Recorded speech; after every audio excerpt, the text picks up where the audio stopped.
Friends, எப்படி இருக்கீங்க எல்லாரும்? இன்றைக்கி நம்ம சமையல் அறையில் அதாவது உருளைக்கிழங்கு பிரியாணி செய்ய போகிறேன். அது எப்படி எந்த அளவுக்கு டேஸ்ட்டாக இருக்குன்னு சொல்லிட்டு நம்ம பார்க்கலாம். வாங்க வீடியோக்குள்ளே போகலாம். ஃப்ரெண்ட்ஸ், நம்ம இன்றைக்கி உருளைக்கிழங்கு பிரியாணிக்கு தேவையான பொருட்கள் எல்லாம் பார்த்துக்கலாம். உருளைக்கிழங்கு நிறையா ஒரு 2 உருளைக்கிழங்கு இந்த மாதிரி கட் பண்ணி வச்சுருக்கேன். உங்களுக்கு தேவையான ஷேப்பில் அழகாக கட் பண்ணி வச்சுக்கோங்க. ஒரு 2 தக்காளி வச்சுருக்கேன். ஒரு பெரிய வெங்காயத்தை இந்த ஷேப்பில் கட் பண்ணி வச்சுக்கோங்க. இது இஞ்சி பூண்டு பச்சை மிளகாலாம் வச்சுருக்கேன். இது நம்மளோட மிளகாத்தூள் உங்களுக்கு தேவையான அளவுக்கு வச்சுக்கோங்க. உப்பு வச்சுருக்கேன். கரம் மசாலா தூள் வச்சுருக்கேன். பச்சை பட்டாணிங்க போட்டுக்கணும்.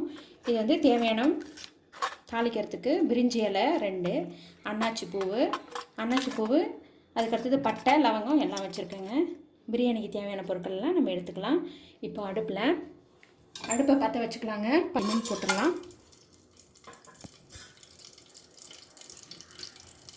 கூடவே இந்த ஆனியனையும் போட்டுக்கலாங்க.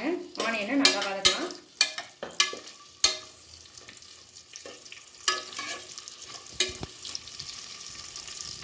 பச்சை மிளகாய் போட்டுக்கலாங்க. வெங்காயம் வதங்கிடுச்சு. அப்படியே கூடவே இஞ்சி பூண்டையும் நல்லா அரைச்சி போட்டுக்கோங்க. இஞ்சி பூண்டு பச்சை வாசனை போகிற வரைக்கும் வதக்கி விடுங்க. இப்போது நான் தக்காளி போட்டுக்கிறேன்.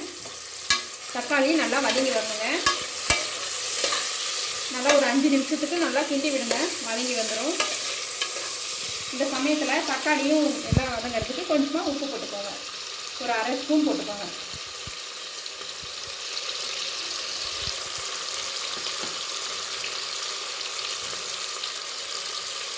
உப்பு கொஞ்சம் போட்டுக்கோங்க. இப்போ போட்டுட்டு நல்லா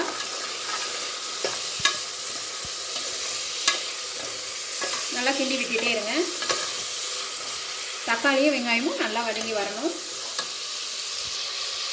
தக்காளி நல்லா வதங்கிடுச்சு. இப்போ நம்ம இந்த பச்சை பட்டாணியை போட்டுக்கலாங்க. கூடவே இந்த உருளைக்கிழங்கையும் போட்டு நல்லா ஒரு பெரட்டை விடுங்க. ஃப்ரெண்ட்ஸ், இங்கே பாருங்கள், நான் பாசுமதி ரைஸ் எடுத்து வச்சுருக்கேன். ஒரு 10 நிமிஷம் ஊற வச்சுருக்கேன். ஒரு 2 கழுவிட்டு 2 நல்லா வாஷ் பண்ணி வச்சுக்கோங்க. இதோ பாருங்கள், நீங்கள் இந்த கப்பால் நான் ஒரு கப்பு எடுத்து வச்சுருக்கேன். நீங்கள் இந்த கப்பால் தண்ணி ஊற்றும் போது 1.25 கப்பு ஊற்றினா கரெக்டாக இருக்கும். ஸோ நல்லா விடுங்க.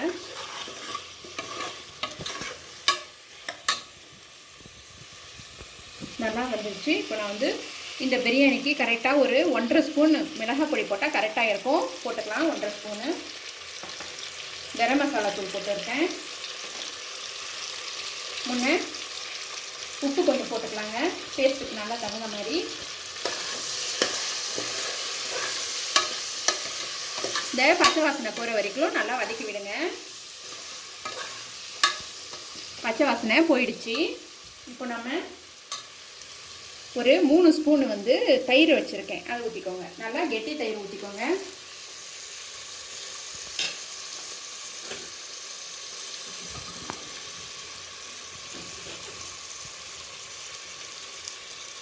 லெமன் வச்சுருக்கேங்க. லெமனை பிழிஞ்சு விட்டுக்கலாம். நல்லா தோலோடையே பிசைஞ்சு விடுங்க.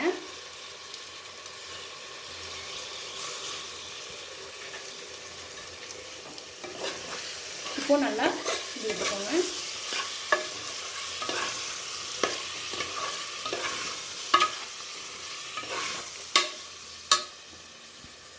இந்த சமயத்தில் நம்ம தண்ணி ஊற்றிக்கலாம்.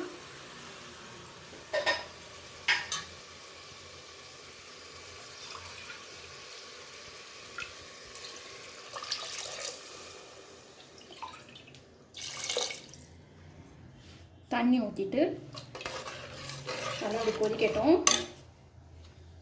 இந்த அரிசியை நம்ம இதில் போட்டுடலாம்.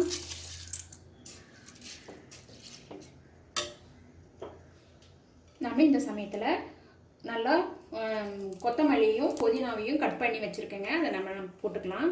போட்டுட்டு கிண்டி விடுங்க. இது நல்லா கொதிச்சு வரட்டும். அப்புறமா நம்ம இதை மூடி போட்டுக்கலாம். கொஞ்ச நேரம் கொதிக்கட்டும்.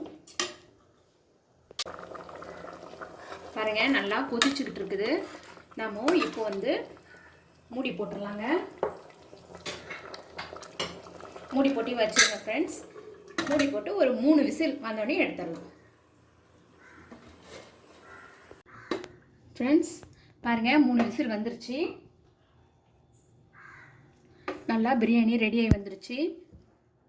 இது நீங்களும் உங்கள் வீட்டில் செஞ்சு பார்த்துட்டு உங்கள் கமெண்ட்டை நம்ம சேனலுக்கு சொல்லுங்கள். சப்போர்ட் பண்ணுங்கள், நம்ம சேனலை சப்ஸ்கிரைப் பண்ணுங்கள். தேங்க்யூ.